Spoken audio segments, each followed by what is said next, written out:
சமமாக அதை பாருங்க. இது பருப்பு, சோளம் பருப்பு நல்லா கழுவிட்டேன். நல்லா கழுவிட்டு வச்சுருக்கேன். இது பார்த்தீங்கன்னா அரைக்கீரை 4 வாட்டி கழுவிட்டேன். இது 5வது வாட்டி நான் கழுவி இதில் போடுறேன்.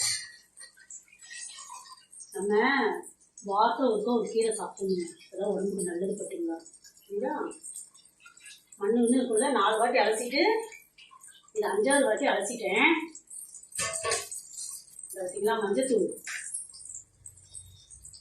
பருப்பு, கீரை, மஞ்சத்தூள் போட்டிருக்கேன்.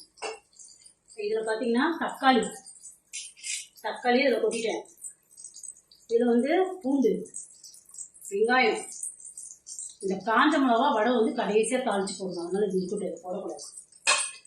தக்காளி, வெங்காயம், மஞ்சத்தூள், பூண்டு, கீரை, பருப்பு எல்லாம் ஒன்றா போட்டேன்.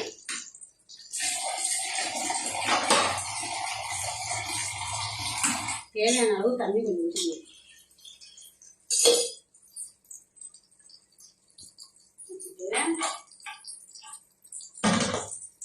போட்டு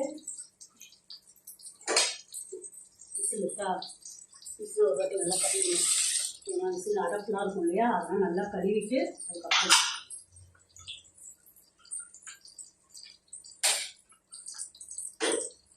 இந்த கீரை நல்லா என்ன பண்ணலாம், 2 விசில் வந்தாலே வெந்துடும். நம்ம 3 விசில் விட்டா போதும். நல்லா 3 விசில் வந்து நல்லா வெந்துடும்.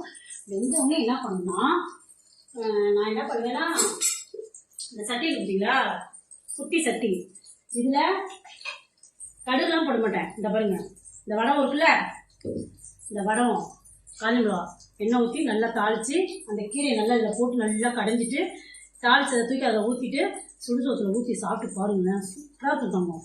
நல்லா இருக்கும். சரி, சாப்பிடுங்க. ஓகே, பாய் பட்டு.